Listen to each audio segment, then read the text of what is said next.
Sell. To sell. Yeah. Hey everyone, welcome back to South to Sell. My name is Heem, that's Nick, and today with us we have Osvaldo. How you doing, man? I'm good. How are you? Doing well. We're happy to have you on. This is another RGME student that goes to school with us, so it's going to be interesting to just hear about his background, what he's interested in, how he got interested in regenerative medicine. So let's just go ahead and start. Osvaldo, where are you from? Like, how old are you? Like, how, all that kind of stuff. Just give us a little about yourself. Well, first of all, thank you for having me here. So I was born and raised in Puerto Rico. I am 24 years old, and I was born and raised there. I was there until I was 18 years old. Then Hurricane Maria came, so I left Puerto Rico. I went to a small school in Miami called St. Thomas University. I did my bachelor's there in natural sciences. Then the semester I was supposed to graduate, COVID happened, so I had to go back to Puerto Rico.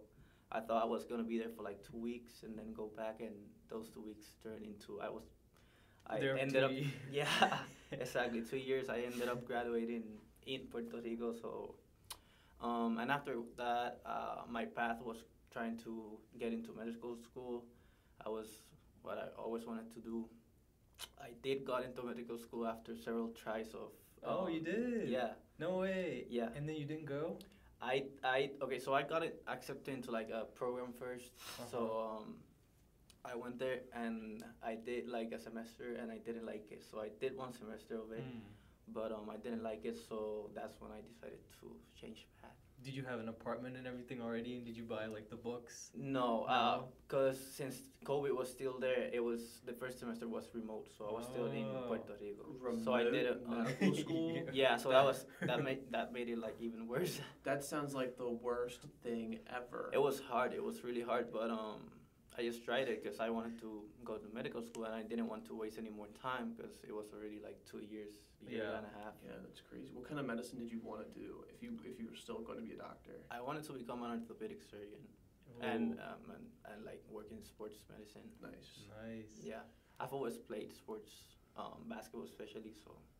So when we talk about regenerative medicine, Mhm. tissue engineering is a huge thing in sports medicine, right? Yeah. Is that like something you like about RGME, or like, let's talk about CASE. So how did you find CASE and everything, and then we'll get into.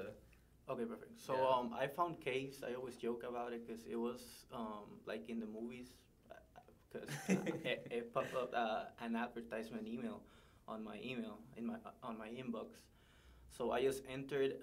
I guess because all the searches I was doing on Google for biotech, but most of the like the master's programs were just broad biotechnology, and then I received that email from Case, and when I saw it, I saw it was biotechnology, but specifically in regenerative medicine and entrepreneurship. So it was a little bit more in depth. So I entered. I went to the website and I saw the curriculum. I saw they requested you to do an internship or research for a whole semester. So that captivated my attention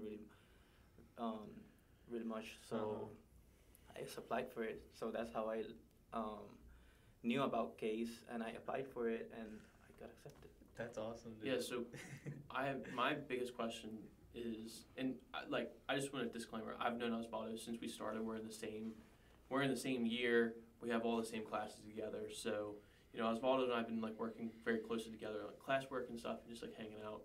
But one thing that struck me when I really started talking to you was just like the difference between moving from Puerto Rico to Cleveland and just like the Cleveland area and how different it is. Because I remember you telling me how humid it is in Puerto Rico, and now, as we speak today, it's currently snowing. And like that, the world would be ending if it was snowing in Puerto Rico. So just kind of how have you adjusted up here, especially, we hear the accent, we know you speak Spanish, and that's obviously your first language. But like, how have you adapted up here in Cleveland? How much have you liked it? Well, I've liked it so much so far, my bad. But I don't know. I was afraid about that because when I went to Miami, it was still really pretty similar environment and atmosphere that in Puerto Rico. And when I was little, I went to New York once, and I had during the winter too, and I had a really bad experience with the cold. So that made me afraid of it.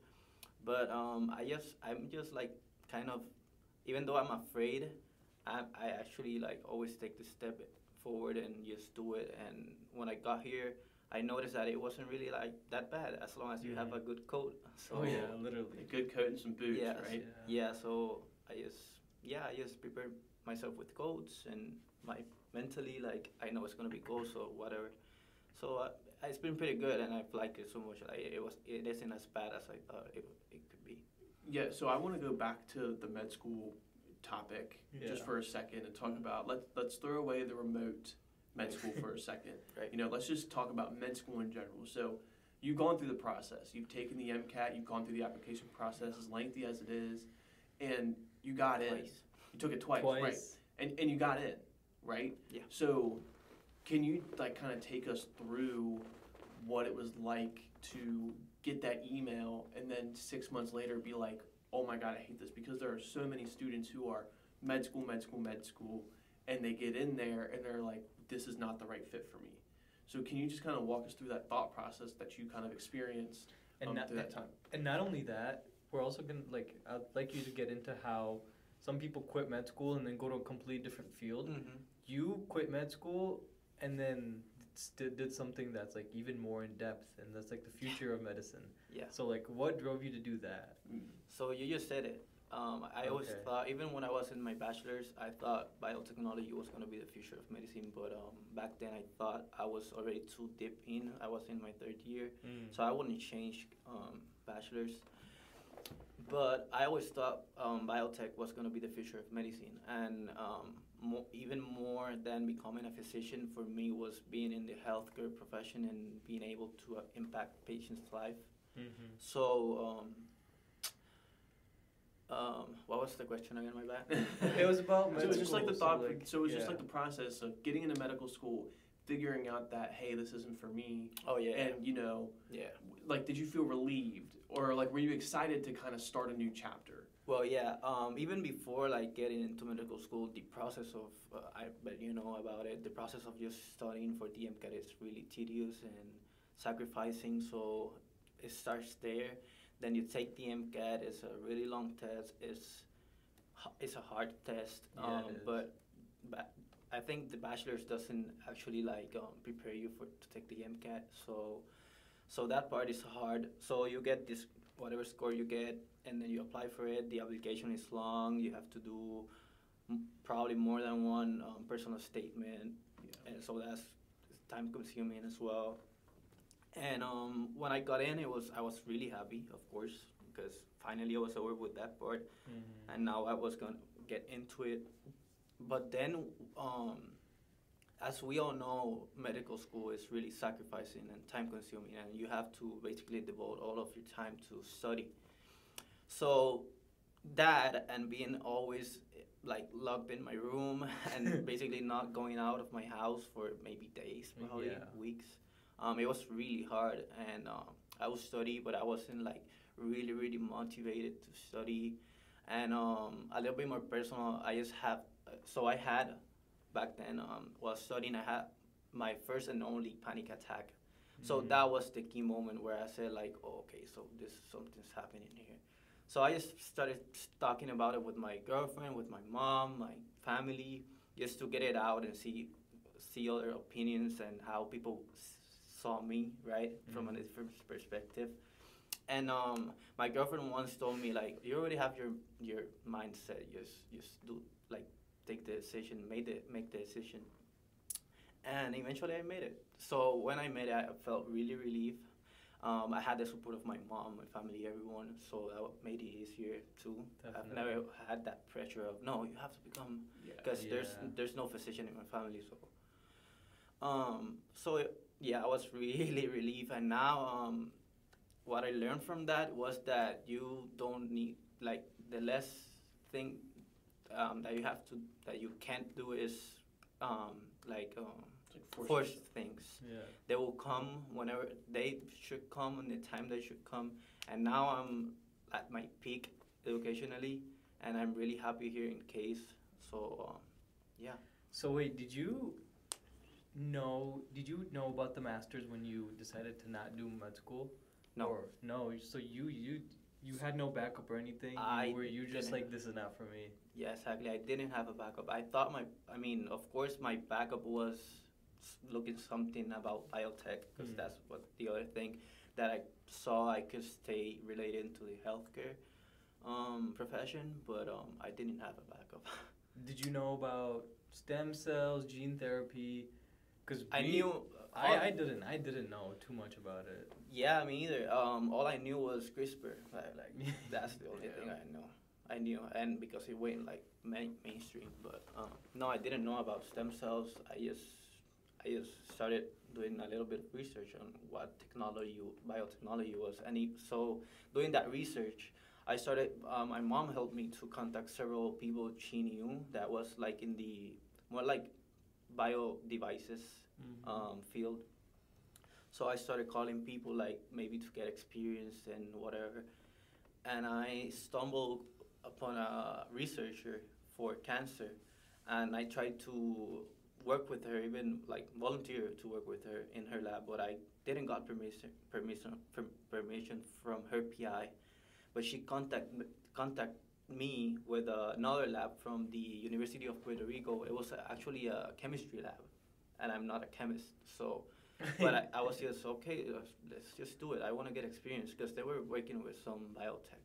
Okay.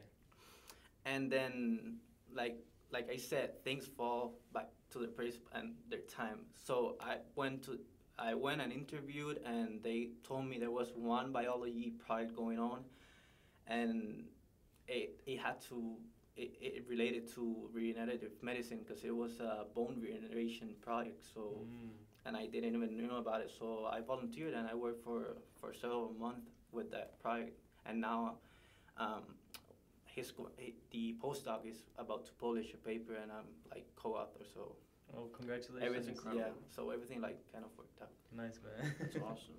So, you know, only a couple more questions. We'll keep this kind of short and everything, but you know.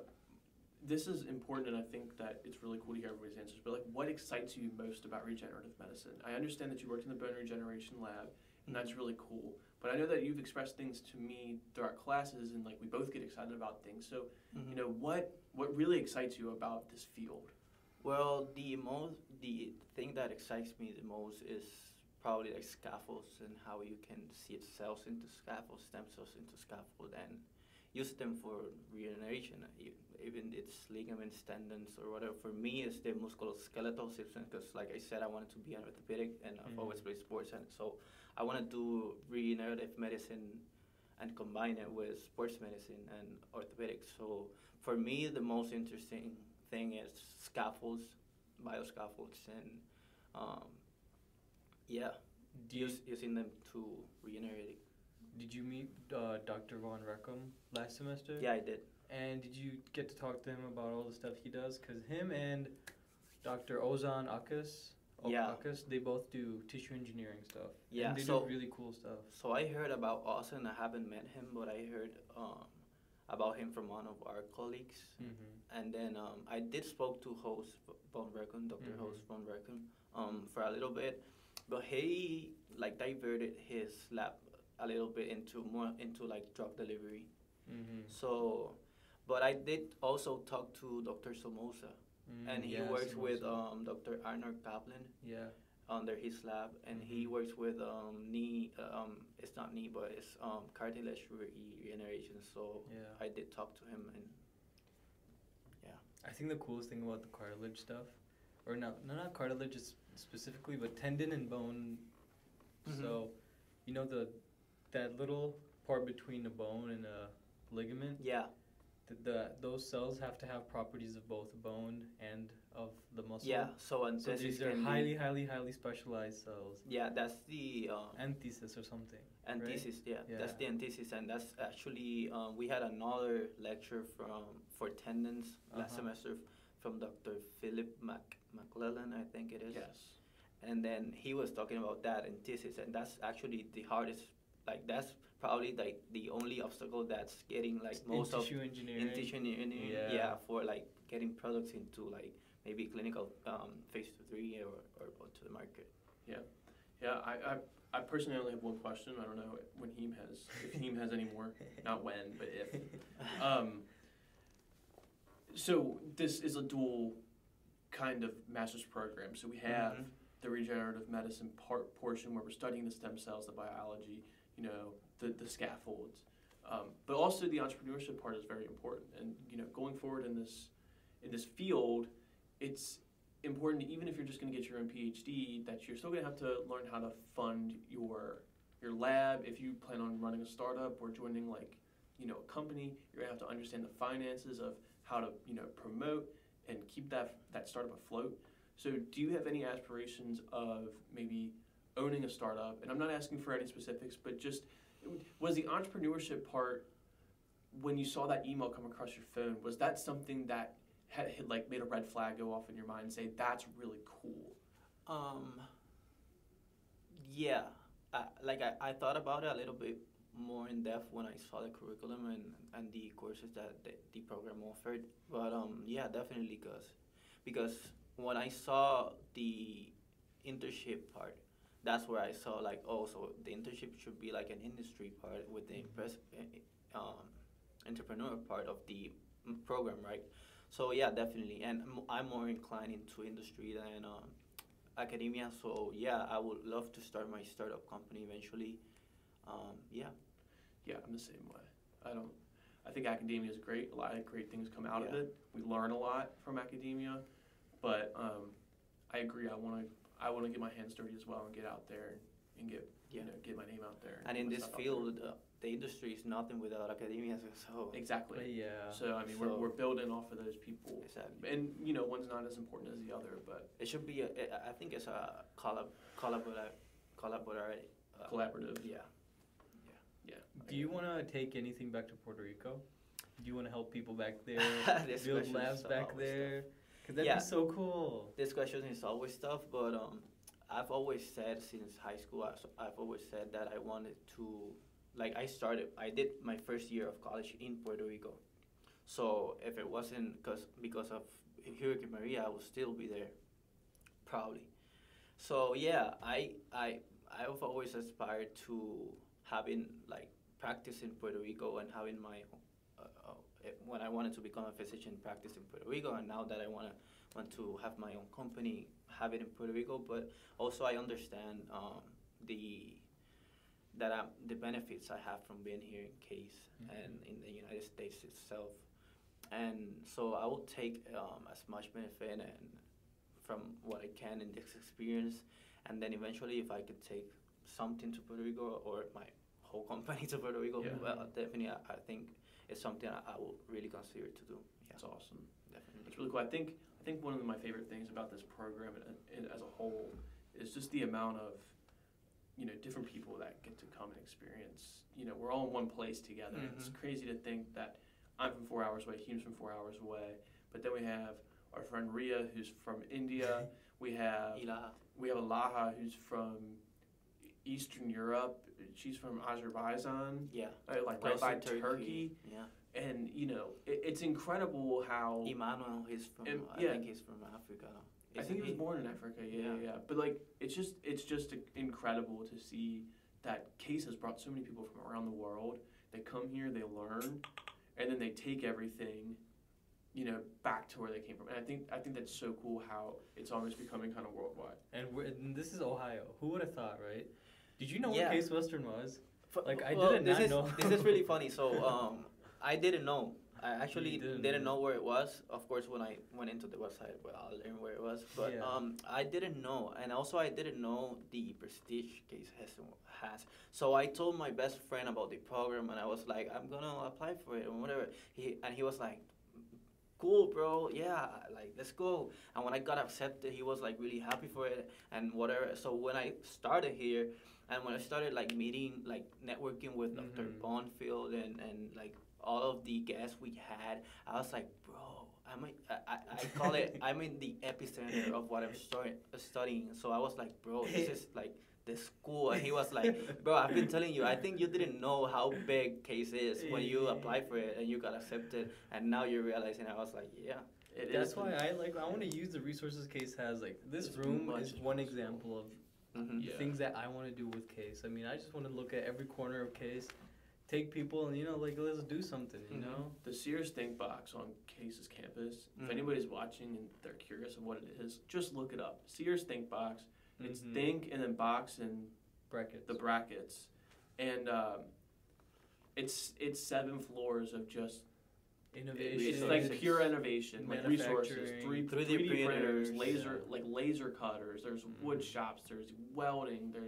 And then like on the top floors, there's a bunch of offices with people who can kind of help direct and be like mentors for people. There's a law clinic. There's the Veal Institute of Entrepreneurship is on the very top floor, and you can apply for offices up there and build your own space.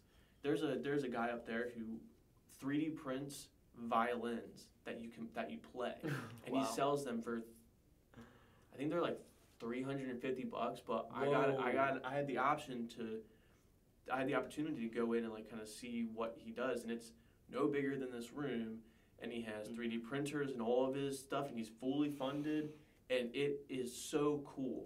There are people up there working with washers and with washing machines. When I was up there the other day, I mean, that's cool. Just the opportunities that people have at Case are just absolutely incredible. So I could not be thankful enough, and I was the same way. I had no idea what Case was before I applied. I had no idea about the prestige until I got up here. I kept reading that it was the National Center of Regenerative Medicine. It was like, they just work with somebody in Washington. Yeah, that happened to me when I saw it said in the website. It said ranked 25th or 24th in the whole nation and #1 school of medicine in Ohio. I was like, yeah, this is marketing, but no, it's true. When I got here, it was like, oh yeah, now I get it. And I love how little there is in the skyline. Like from any part of this Case area, you can see the BRB, you can see UH. Like those are the biggest things here. Yeah. And it's so like hospital centered.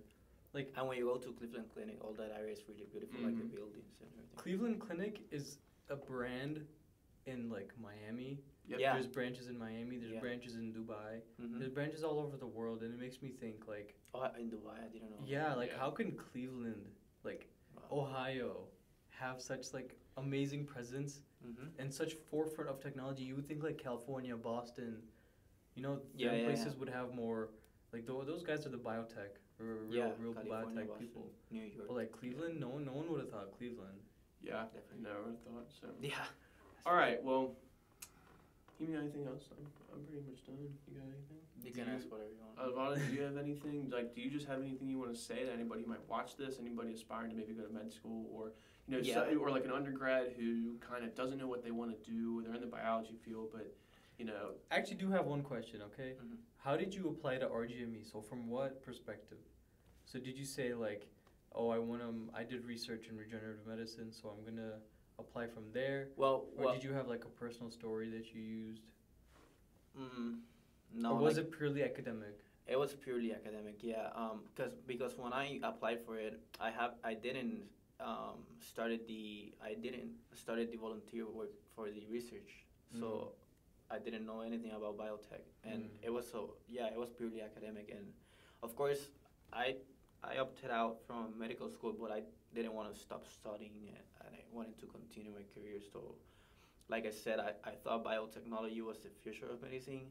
Like, technology itself is the future. Like, if you've noticed in economics, everything like restaurants, medicine, science, everything is in our finance class. In our finance class, everything is shifting towards the technology. So it's the future. So medicine is not going anywhere. Science is not going anywhere. So technology biotechnology I thought it was the future. And also I thought that by making probably like a biotech product, I could impact a bigger number of lives than just being a physician as well. Yeah.